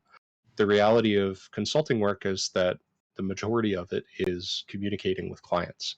And if you can't communicate your findings, or if you can't do the technical writing, the distillation, the translation of the technical or abstract or sensitive content into plain language, you're going to have a really hard time dealing with the varied audience that you'll be speaking with at your clients. We speak with people who are C-level executives. We speak with people who are IT analysts. We speak with, the entire spectrum of technical proficiency with security content. So you have to be ready to talk to any of those people. And showcasing that is a really, really great way to make yourself stand out to one of those consulting agencies. Awesome. I have a question, if you have time. I have lots of time. Sorry. You came from another background, and you automatically channeled to be a consultant. How did you do that? How did you make that path, knowing that the whole field is so large that you could have gone any direction, that you knew that was the way to go? Sure, that's a great question. So that gets into a little bit of a deep lore, so to speak, on my background. The work that I was doing at the Ontario Ministry of Agriculture and Food was actually as a pesticide risk assessment communication professional. So a lot of the work that I was doing there was translating really technical science content into plain language for people who weren't scientists, looking at environmental assessments for things like pesticide quantity and quality in fresh surface water. What pesticides are present, in what quantities, what risks do they pose, if any, to human health and environmental health. So yeah, it's I guess my background there led me to experience, I guess, a positive working dynamic. I did really like the actual consulting work and the risk assessment communication stuff, but the content itself, very, very different. Does that sort of answer your question? It does, because I'm an outsider as well. I come from the feature film world, and my body can't take the physical work anymore. So now I'm turning to my brain power, and I'm just looking for a direction to go. And there's just so much to choose from. It's like a kid in a candy store. And I just wondered how you made your choice to go, hey, I'm going to be a consultant rather than going into the SOC area. Yeah. In my case, I think really what drove that decision was that I actually enjoyed the interpersonal elements, and I saw a lot of value in being in a position like this. I think that there's certainly no shortage of professionals with our skill set, in the security space, but being within, I guess, a subset of those professionals that do have those communication skills is really valuable and something that's really highly sought after. So it was a clear choice for me, as in terms of my background, my positive experiences with that working dynamic, and certainly with my existing skill set. I think it made sense for me. Correct me if I'm wrong, Thank you. but a lot of individuals, who are students, they don't necessarily know what field they want to actually start off in, because as we're seeing, InfoSec is quite diverse in terms of, the type of jobs and the type of skill sets that people or employers want and that people have. So a lot of times it's really trying to expose yourself to, the variety of opportunities that come across, and really when you're applying to things, trying to tailor your applications or your tailor your applications to really what it is that interests you, and that's really one of the privileges that we sort of have in this field. It's the diversity of skill set that is required. So even though certain fields require a specific type of skill, you can almost find yourself in a position where it's mutually beneficial for both. Yeah. Amazing. Thank you. So I saw an open question to everyone from Kea. Hopefully I said that right. How do you deal with overcoming imposter syndrome and identifying technical skills that are InfoSec specific that you don't necessarily feel like you have because of that syndrome? I can definitely share, I guess, an experience with that myself. Some of my perceptions on fundamentals concerning, industry best practices, or even some of the frameworks, have definitely been challenged, throughout my role with KPMG on client engagements. And I guess it's interesting to see what you do and don't know in terms of even simple stuff like how to organize, like RACI matrices and things like that. Like, with understanding, I guess, what skills you have, or taking a step back and looking at what skills you have, it can be difficult to say you definitely do or definitely don't have them. But a lot of the time I've found that the practical exercises have really helped. So one thing that I'm working on, for example, right now is a lab deployment for a proof of concept demo for a client. And it's involving a whole bunch of different vulnerability management scanning technologies in like a cloud service. And without getting too specific, like, I've had to basically deploy this entire network of machines, configure them, network them, and then scan them with these tools as part of a larger process demonstration. And it's pulled from so many of my different experiences that the actual act of doing something like that has really validated that I do feel that I have those fundamentals and those skills. So I look for those practical opportunities. That's really helped me. I see another question. What do you enjoy about interacting with clients? Even a consultancy role, you've obviously still got relationships with your team and your manager, but I'm wondering if there's anything particularly rewarding or challenging about navigating client relationships. That's a great question. And I'd actually want to talk about my first week on the job, where I was in front of a client doing something that I had never done before. It was essentially a network architecture assessment where I was given the freedom and the independence to design the entirety of the scope of a network architecture review for a small client. And I thought it was really interesting because that was my first time interacting with the client in that dynamic. It was actually a really great and really rewarding client relationship, because it was the precursor to a pen test where we got to actually sort of collaborate and work with the client to remediate the issues that were identified, and also find some really cool and interesting new vulnerabilities in their environment. So the really rewarding aspect was that the client was really a partner in that sense. We were both working towards the same goals, even though we're playing for different teams. And I think that that kind of recognition and that dynamic is really positive.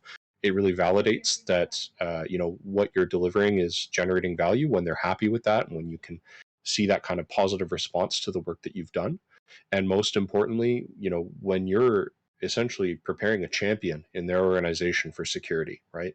that champion is going to their board, or that champion is, representing you effectively and your team and the advice that you provided, and seeing them succeed and implement, the changes that you recommended and better themselves is really rewarding as well. So from an outcome perspective, that's a really rewarding thing about those client relationships. Um, I guess one difficult thing that we can talk about is something that's definitely applicable in professional services for security industry, especially. In a lot of cases, one of the big challenges is that, especially within, for example, incident response, you're dealing with clients in really high stress situations. So, for example, if a client calls you and they've been breached, it can be really difficult to kind of build rapport with them in sort of difficult or tense circumstances. They've just been breached. They don't know what's going on. They're probably really stressed. Dealing with those kinds of dynamics and understanding, kind of reading the room, so to speak, can always be uh, a little bit difficult, right? You don't know how comfortable they are with the circumstances. You may not even have all the information. So, navigating that kind of difficult environment, not making assumptions, that's definitely a challenging element in, navigating client relationships. That actually sounds fun. Like you're talking people off the cliff, and you're It, trying to calm them down and say, "Okay, let's have a look and see what's happening." yep, that's a big part of incident response, and understanding those kind of subtleties in the client relationships is really important when you're, especially picking up new clients and things like that. But it happens all the way through security. Like, there are a lot of uncomfortable conversations that you have to have with clients when you're telling somebody that their architecture is poorly designed from a security perspective, or that your equipment is outdated, or that something is wrong. You are ultimately telling them something is wrong, and that's difficult for the client to hear. So it's about having that sort of bedside manner or consultant manner, I suppose, and being able to navigate those tricky conversations. Hey Todd, Trevor here. Um, I was wondering, where do you see the most emphasis on education for what employers are looking for? Are they looking for more college-based, experience-based people, or university? Sure. My honest answer is I don't think that matters at all. I guess, an example, don't care at all that Seneca is a college rather than a university, especially not here. I think that the distinction, for the security industry is honestly really impractical, and it's not really something that I was looking at, as a resume reviewer, and I don't think that many of my team were either. The reality is we're much more interested in, your skills and your passion than we are where you went to school. Um, and I guess anecdotally, I think a lot of people enter the industry through sort of side channels. They don't necessarily go, undergrad, masters, straight into work, or anything like that in a really linear fashion. In a lot of cases, there are professionals who don't have any kind of formal post-secondary education, and instead they're really focused more on getting those, professional designations. There are plenty of people, high school students, that have OSCP that will go straight into, pen testing roles, instead of wasting time, with something that they don't feel that they need going into a 4-year post-secondary degree. Um, I would say that industry is more looking for people who are passionate and who are skilled, rather than necessarily university or college educated professionals. Does that make sense? Yeah, thank you. If I can grab one more question from you. Go for it. Um, so I don't think I heard you say that you had any experience in like in a SOC, right? Yeah, so I haven't done any professional work in a SOC. I've done quite a lot of incident response stuff in my courses. I've done an incident response professional option in semester 6 at Seneca. There's a whole purple teaming course, set up around security on infrastructure, where it's like an attack and defense thing. So I do have quite a bit of experience, I guess, with the SOC process. I haven't done it professionally, no. Okay, yeah. I just recently got a co-op and it seems to be sort of SOC-esque. It's kind of a little bit ambiguous. Um, Congratulations. Thank you. Yeah, super excited. Um, I'm thinking about the flexibility of moving in between different roles within the cyber industry. It's not like you get into a SOC and you're only getting SOC positions for the rest of your career, right? Like there's a little bit of maneuverability there. Absolutely, and socks are a great way to get your feet wet in industry. They serve, I guess, to demonstrate a couple of really key skills. For one, attention to detail, which is really important for just about any security professional. If you're working in a sock, the reality is you're going to be doing a lot of analysis work and a lot of really careful analysis of your client information. Um, or your business's information. SOC analysts need to be really detailed, and they also need to be really good communicators, because if you're doing incident response reports, and if you have to give a brief to the client, or if you have to give a brief to your SOC manager and say, what's going on, you need to be able to communicate clearly and concisely. And you don't necessarily need to be getting too technical in those kinds of communications, at least not right off the rip, or not while the incident is occurring. So I think it's great that you have a SOC job as your first position, especially if you're considering moving laterally into a different field, because again, there's experiences that you can pull from there that will help you highlight how you can be applicable in another role. Cool, thanks. Yeah, there's so much to choose from, and it's just sock was the one that got me, and maybe it'll be something different next time around. So basically, what you're saying is when you communicate with clients, don't use emojis, right? Well, you never know. I mean, if that's if you got that kind of a good working relationship, maybe it could be a good thing. The idea is to build rapport with the clients, right? So you want to be professional, but you do want to be friendly as well. All right, thanks, Todd. Awesome.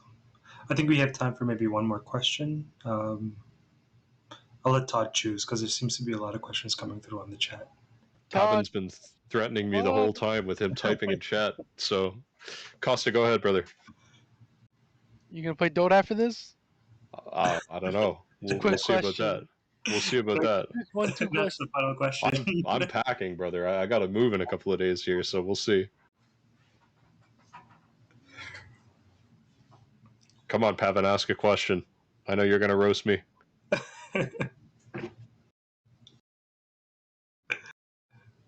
It's been threatening the whole time. I've been seeing it. Oh, yeah? Nap up his type, and here it comes.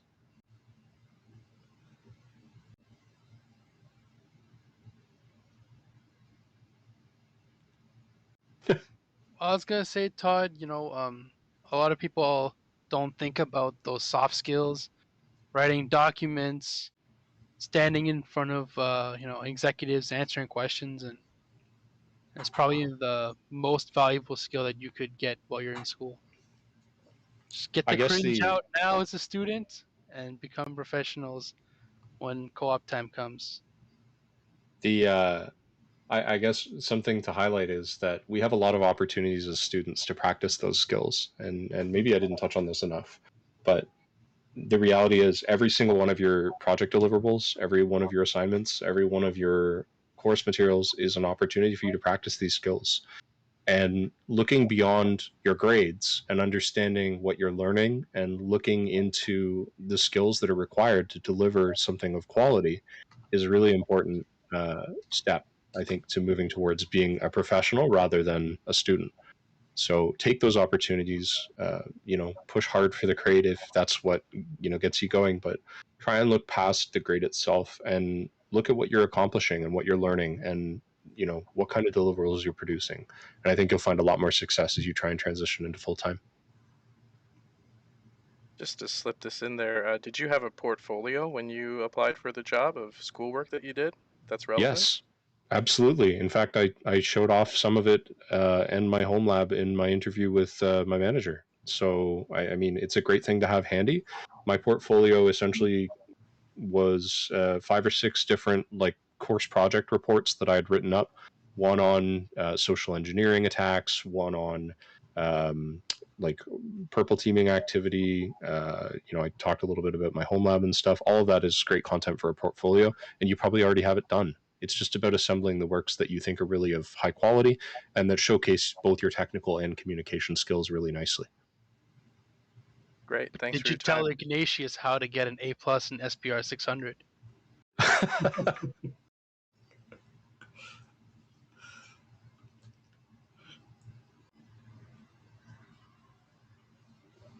Alrighty. So I think that'll be it for tonight.